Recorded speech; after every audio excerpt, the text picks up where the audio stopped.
और जब स्वास्थ्य की बात होगी तो 5 वर्ष में सर्वाधिक मेडिकल कॉलेज बनाने का रिकॉर्ड भी उत्तर प्रदेश के अंदर है, उत्तर प्रदेश के पास है। हम लोगों ने तो श्री माधव प्रसाद त्रिपाठी जी की स्मृति में महात्मा बुद्ध की इस पावन धरा पर मेडिकल कॉलेज के निर्माण का कार्य भी अपना पूरा कर दिया और पहले सत्र के बच्चे यहां पर एडमिशन ले चुके हैं। ये मेडिकल कॉलेज हेल्थ इंफ्रास्ट्रक्चर प्रधानमंत्री स्वास्थ्य सुरक्षा योजना के अंतर्गत हम लोगों ने विगत 5 वर्ष के अंदर 33 नए मेडिकल कॉलेज निर्माण का कार्य आगे बढ़ाया था, जिसमें से हम 17 मेडिकल कॉलेज में पठन पाठन का कार्य प्रारंभ कर चुके हैं, उनको आगे बढ़ा चुके हैं और अगले 1 वर्ष के अंदर हम लोग 17 से 18 नए मेडिकल कॉलेज प्रारंभ करेंगे, जिससे प्रदेश के अंदर मेडिकल एजुकेशन की भी समस्या का समाधान हो जाएगा और साथ साथ लोगों को बेहतरीन विशेषज्ञ स्वास्थ्य सुविधा भी यहां पर प्राप्त होगी। और इस से जब विधानसभा का चुनाव संपन्न हुआ है, मैं आप सबको भारी बहुमत से विकास के लिए, सुरक्षा के लिए, सुशासन के लिए, गरीब कल्याण के लिए एक बार फिर से अपना आशीर्वाद देने के लिए हृदय से आप सबको मैं हृदय से धन्यवाद देता हूं।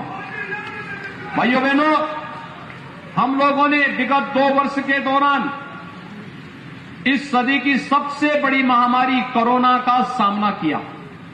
कोरोना महामारी के कारण दुनिया के अंदर लाखों लोगों ने अपनी जान गंवाई, लेकिन देश के अंदर प्रधानमंत्री मोदी जी के नेतृत्व में बेहतरीन कोरोना प्रबंधन का जो मॉडल खड़ा हुआ, दुनिया ने उसकी सराहना की और उत्तर प्रदेश ने आप सभी के सहयोग से, सभी जनप्रतिनिधि, सभी हेल्थ वर्कर, सभी कोरोना वॉरियर्स, आंगनबाड़ी, आशा वर्कर, एएनएम, इन सभी ने मिलकर के एक एक घर में जाकर के दस्तक अभियान के माध्यम से निगरानी समितियों को मजबूती प्रदान करते हुए ग्राम प्रधानों ने, पार्षदों ने, सभी जनप्रतिनिधियों ने मिलकर के इस अभियान का हिस्सा बनकर के मेडिसिन किट हर लक्षण युक्त व्यक्ति को देने का जो कार्य किया, उसका परिणाम रहा उत्तर प्रदेश का मॉडल दुनिया के अंदर बेहतरीन मॉडल के रूप में माना गया। बेहतरीन कोरोना प्रबंधन उत्तर प्रदेश का, जिसमें फ्री टेस्ट, फ्री उपचार, फ्री वैक्सीन, उत्तर प्रदेश अब तक 30 करोड़ वैक्सीन की डोज उत्तर प्रदेश के नागरिकों को उपलब्ध करा चुका है। और जब डबल इंजन की सरकार होगी तो डबल डोज राशन की भी प्राप्त होगी ही, और ये डबल डोज राशन की भी प्रदेश के हर जरूरतमंद को उपलब्ध करवाने का कार्य भी किया गया। भाइयों बहनों, हम सबको विकास की इस प्रक्रिया को निरंतर आगे बढ़ाए रखना है। आज भगवान बुद्ध के समय का जो एक चावल काला नमक चावल के रूप में विख्यात था, कहते हैं इसका अनुसंधान उस कालखंड में हुआ था और आज उस कालखंड में जिस चावल का अनुसंधान हुआ था, उसकी खुशबू जो केवल पहले सिद्धार्थनगर जनपद तक सीमित थी, आज वह देश के अंदर पहुंच चुकी है। अब इसको दुनिया के अंदर महात्मा बुद्ध की तरह ही काला नमक चावल की खुशबू को पहुंचाना है। इसीलिए हम लोगों ने एक जनपद एक उत्पाद में काला नमक चावल को जनपद सिद्धार्थनगर के साथ जोड़ा है। इसके अनुसंधान की रफ्तार को थमने नहीं देनी है, इसके अभियान को निरंतरता देनी है, विकास की प्रक्रिया निरंतर चलती रहे, ये हमारा प्रयास होना चाहिए और उस प्रयास के तहत हमारा अभी से कार्य प्रारंभ हो। आज संचारी रोग नियंत्रण का अभियान भी प्रारंभ हो रहा है। मां दुर्गा के अनुष्ठान से प्राप्त होने वाली शक्ति किसी भी प्रकार के रोग से, शोक से, संताप से संपूर्ण मानवता को मुक्त करने में अपना योगदान देगी। इस विश्वास के साथ जगत जननी मां भगवती से मैं यही प्रार्थना करता हूं और आप सबका मैं आह्वान करूंगा कि आज जो विशेष अभियान चल रहा है, इस विशेष अभियान के साथ हम सब जुड़ करके कार्य करें। स्वच्छ भारत मिशन में हर जरूरतमंद के घर में शौचालय बने, 2,61,00,000 गरीबों के लिए हम लोगों ने प्रदेश भर में शौचालय बनाए।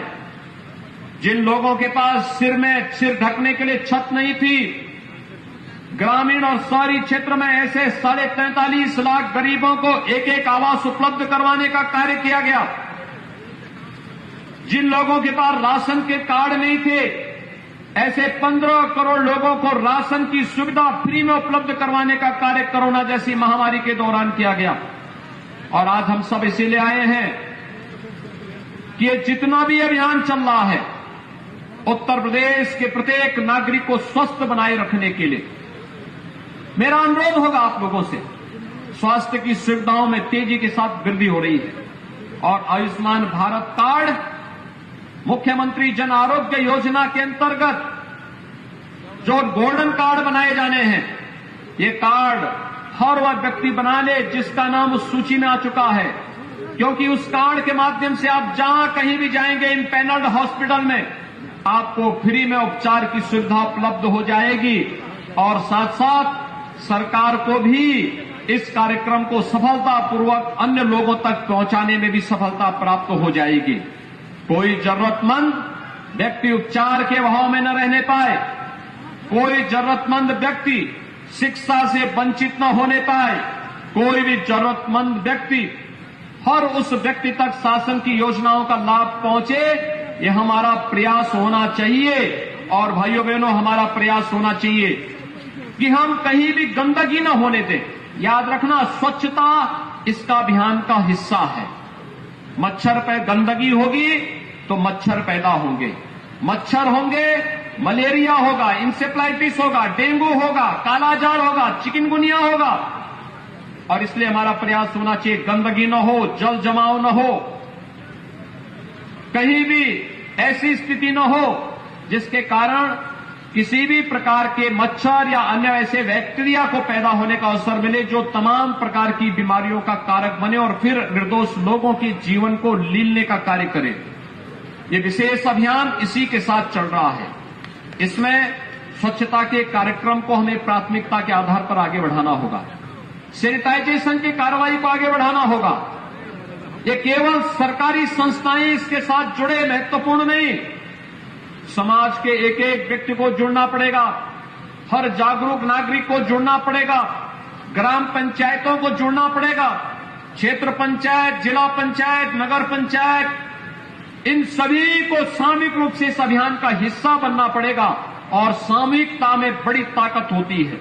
इस सामूहिक ताकत जब आगे जाएगी तो इंसेफ्लाइटिस यानी मस्तिष्क ज्वर के साथ साथ डेंगू है, मलेरिया है, फाइलेरिया है, चिकनगुनिया है, ये जितनी भी अन्य बीमारियां हैं, इनसे तो हमें राहत देगी ही। कोई रोग दूर दूर तक आप तक पटकने नहीं पाएगा। याद रखना, कोई पर्व और त्योहार होने के पहले हम सफाई पर ध्यान देते हैं, स्वच्छता पर ध्यान देते हैं। इसके पीछे का कारण ही है, हम साफ रखेंगे, मां दुर्गा का आगमन होगा, मां लक्ष्मी का आगमन होगा, मां सरस्वती का आगमन होगा। देवीय शक्तियां गंदगी में नहीं आती है, देवीय शक्तियां स्वच्छता में आती है। और उस स्वच्छता के प्रति हमें आग्रह बनना पड़ेगा, उस स्वच्छता को अपने जीवन का हिस्सा बनाना पड़ेगा। शुद्ध पेयजल के अभियान को हर घर नल योजना में, जल जीवन मिशन में हर घर के लिए नल उपलब्ध करवाने की कार्रवाई हो रही है। लेकिन भाइयों बहनों, हर घर नल की यह योजना बने, सफलतापूर्वक आगे बढ़े, लेकिन जब तक हर गांव उससे आच्छादित नहीं होता है, हमारा प्रयास होना चाहिए शुद्ध पेयजल हो। लेकिन अगर कहीं पर स्टेटस से ऊपर ही लोग पानी लेने का प्रयास कर रहे हैं तो लोगों को बताने की आवश्यकता कि उस पानी को गर्म करके ही वे सेवन करें। कोई पेट जनित बीमारी नहीं होगी, कोई जल जनित बीमारी नहीं होगी, कोई भी ऐसी बीमारी नहीं होगी जो बच्चों के लिए, बुजुर्गों के लिए काल जानलेवा बन जाए। इसलिए भाइयों बहनों, ये जागरूकता का एक विशेष अभियान, स्वच्छता के अभियान के साथ छिड़काव के कार्यक्रम को, मेलाथियन का छिड़काव हो, एंटी लार्वा डस्ट का छिड़काव हो, जगह जगह इस अभियान को आगे बढ़ाना, तेजी के साथ आगे बढ़ाना। नगरीय क्षेत्रों में लगातार फॉगिंग की कार्रवाई भी इसके साथ, स्वच्छता के साथ जुड़ती रहे। 2 कार्य होंगे इससे। एक तो बरसात के समय अगर नाली नाले सब साफ सुथरे हैं तो जल जमाव नहीं होगा। गांव हो या शहर, जल जमाव की समस्या नहीं होगी। जल जमाव नहीं होगा तो मच्छर नहीं होंगे, डेंगू नहीं होगा, मलेरिया नहीं होगा, इंसेफ्लाइटिस जैसी बीमारियां नहीं होंगी। अगर बच्चा स्वस्थ है, प्रत्येक नागरिक स्वस्थ है, तो वह केवल व्यक्ति नहीं, परिवार स्वस्थ होता है। परिवार स्वस्थ है तो समाज स्वस्थ होता है, समाज स्वस्थ होता है तो प्रदेश स्वस्थ होता है। और उत्तर प्रदेश जैसा राज्य अगर अपने के लिए स्वास्थ्य का एक निश्चित मानक तय कर देता है तो याद रखिए, यह भारत के स्वास्थ्य इंडिकेटर को और नई ऊंचाइयां प्रदान करता है और उसमें हम सबका सामूहिक योगदान होना चाहिए। इसके साथ ही जागरूकता के कार्यक्रम के साथ जापानी इंसेफ्लाइटिस के वैक्सीन भी लगने प्रारंभ होंगे। वर्ष में 3 बार हम एक कार्यक्रम चलाते हैं और 3 बार चलने वाला एक कार्यक्रम बरसात के पहले, यानी 3 महत्वपूर्ण जो प्रदेश के अंदर ऋतुएं हैं, उन तीनों को आधार मान करके हम लोगों ने 3 बार ये चलाया है। इसमें स्वास्थ्य विभाग को नोडल विभाग बनाया गया है, ग्राम्य विकास और पंचायती राज, नगर विकास, महिला और बाल विकास, माध्यमिक और बेसिक शिक्षा, समाज कल्याण विभाग, दिव्यांगजन विभाग, इन सभी को एक साथ जोड़ करके यह एक अभियान एक साथ आगे बढ़ रहा है। आज हम इस कार्यक्रम को आगे बढ़ा रहे हैं।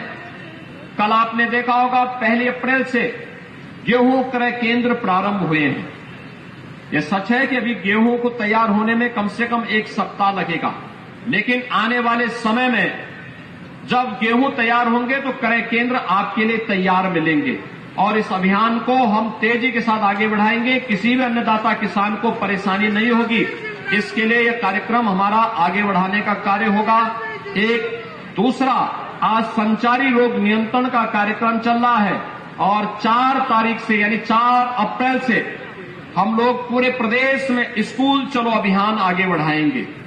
स्कूल चलो अभियान पिछले 2 वर्ष के अंदर हमने देखा होगा कि पिछले 2 वर्ष के अंदर प्रदेश में या पूरे देश के अंदर स्कूली शिक्षा कोरोना जैसी महामारी के कारण प्रभावित हुई है। हमारा प्रयास होना चाहिए कोई बच्चा स्कूल से वंचित न रहने पाए और 4 से जो अभियान चलेगा, हर एक सामाजिक संगठन, स्वयंसेवी संगठन, शिक्षा विभाग, जनप्रतिनिधि, इन सबसे मेरा आह्वान होगा, इस अभियान के साथ हम उन्हें जोड़ करके इस अभियान को सफलतापूर्वक आगे बढ़ाने का कार्य करेंगे। मैं एक बार फिर से विशेष संचारी अभियान को आगे बढ़ाने के लिए संचालित होने वाले आज के इस कार्यक्रम के अवसर पर पूरे प्रदेश वासियों के प्रति हृदय से बधाई देता हूं। उन्हें भारतीय नव संवत्सर की अपनी शुभकामनाएं देता हूं और विश्वास व्यक्त करता हूं ये कार्यक्रम सफलतापूर्वक आगे चल करके पूरे प्रदेश के अंदर प्रत्येक नागरिक को प्रदेश के अंदर संचारी रोगों से बचाने में महत्वपूर्ण भूमिका का निर्वहन करेगा। आप सबके प्रति